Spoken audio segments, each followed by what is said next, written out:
नहमदुहु व नसल्ली व नसल्लिम अला रसूलिहिल करीम अम्मा बाद बिस्मिल्लाहिर रहमानिर रहीम अस्सलामु अलैकुम व रहमतुल्लाहि व बरकातुहू। मेरा आज का मौजू नजासत का बयान और उसके अहकाम है। नजासत क्या होती है, उसकी इकसाम, उसका हुक्म क्या है। ये वो मसाइल है कि जिनका सीखना हर मुसलमान पर फ़र्ज़ है कि हमारे दीन में हर मुसलमान को पाक व साफ़ रहने का हुक्म दिया गया है और अल्लाह रब्बुल इज़्ज़त भी पाक व साफ़ रहने वालों को पसंद फरमाते हैं। अगर कपड़ों पर नजासत लग जाए तो क्या किया जाए, कि किन चीज़ों के लगने से हमारे कपड़े नापाक होते हैं, उसका हुक्म क्या है। नजासत दो तरह की है। एक वो जिसका हुक्म सख्त है, उसको नजासत गलीज़ा कहते हैं, और दूसरी वो जिसका हुक्म हल्का है, जिसे नजासत खफीफा कहते हैं। इन दो नजासतों के मतलब बाज़ अहकाम ये है कि नजासत गलीज़ा का हुक्म ये है कि अगर कपड़े या बदन पर एक दरहम से ज़्यादा लग जाए तो उसका पाक करना फ़र्ज़ है। बेपाक की ये नमाज पढ़ ली तो नमाज ना होगी, और जानबूझकर पढ़ ली तो गुनाह भी हुआ। और अगर नजासत एक दरहम के बराबर है तो पाक करना वाजिब है। बेपाक की ये नमाज पढ़ ली तो मकरूह तहरीमी वाजिबुल आदा, यानी कि ऐसी नमाज फिर से दोहराना वाजिब है। अगर एक दरहम से कम है नजासत तो पाक करना सुन्नत है। बेपाक की ये नमाज पढ़ ली तो नमाज हो जाएगी, मगर सुन्नत के खिलाफ हुई, इसको दोहरा लेना अच्छा है। मसलन कि नजासत अगर एक दरहम से ज़्यादा है तो धोना फ़र्ज़ है, एक दरहम के बराबर है तो धोना वाजिब है, एक दरहम से कम है तो धोना सुन्नत है। और दरहम के फैलाव के जानने का शरई तरीका ये है कि हथेली को फैलाकर बराबर करें और उस पर आहिस्ता आहिस्ता इतना पानी डालें कि उससे ज़्यादा पानी ना रुक सके। अब बहने से कबल पानी का जितना फैलाव है इतना दरहम है। इसकी मिक़दार तकरीबन रुपये के बराबर है। नजासत खफीफा के अहकाम। नजासत खफीफा कपड़े के जिस हिस्से, मसलन आस्तीन, दामन या कॉलर या उज़ू, मसलन के हाथ, पाँव या सर में लगी हो, उसके चौथाई से कम है तो माफ़ है, इनके नमाज हो जाएगी।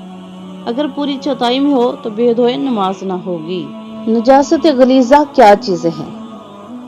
नजासत गलीज़ा कि आदमी के बदन से जो ऐसी चीज़ निकले जिससे वुज़ू या गुस्ल जाता रहे तो वो नजासत गलीज़ा है।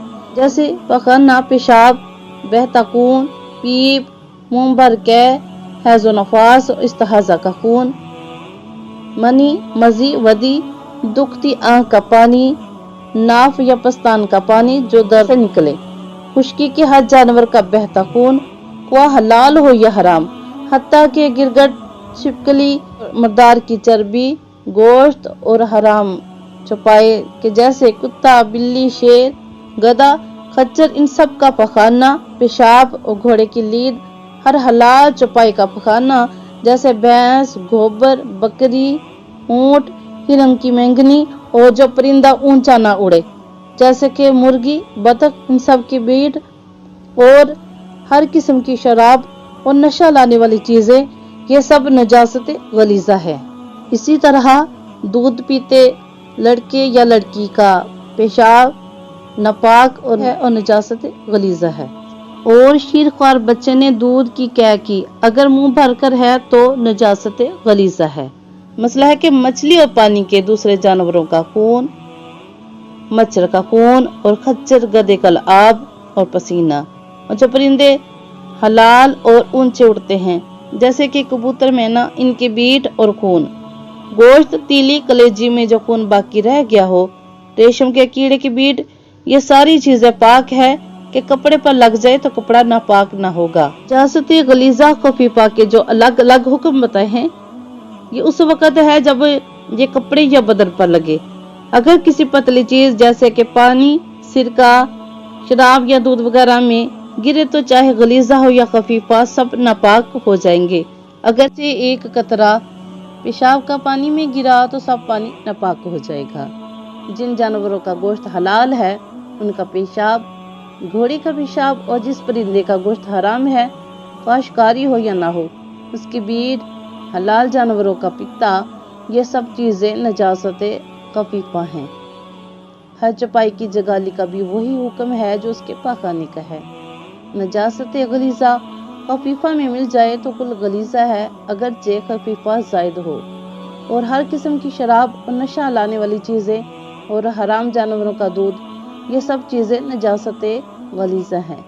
اللہ تعالیٰ سے دعا ہے کہ اللہ تعالیٰ ہم سب کو دین کے مسائل سیکھنے، سمجھنے اور اس پر عمل کرنے کی توفیق عطا فرمائے اور ہمارے لیے آسانیاں پیدا فرمائے، اور ہم سب کو 5 وقت کی نماز صحیح ادائیگی کے ساتھ اعلیٰ بنائے۔ آمین ثم آمین۔ دعا میں یاد رکھیے گا۔ جزاک اللہ خیر۔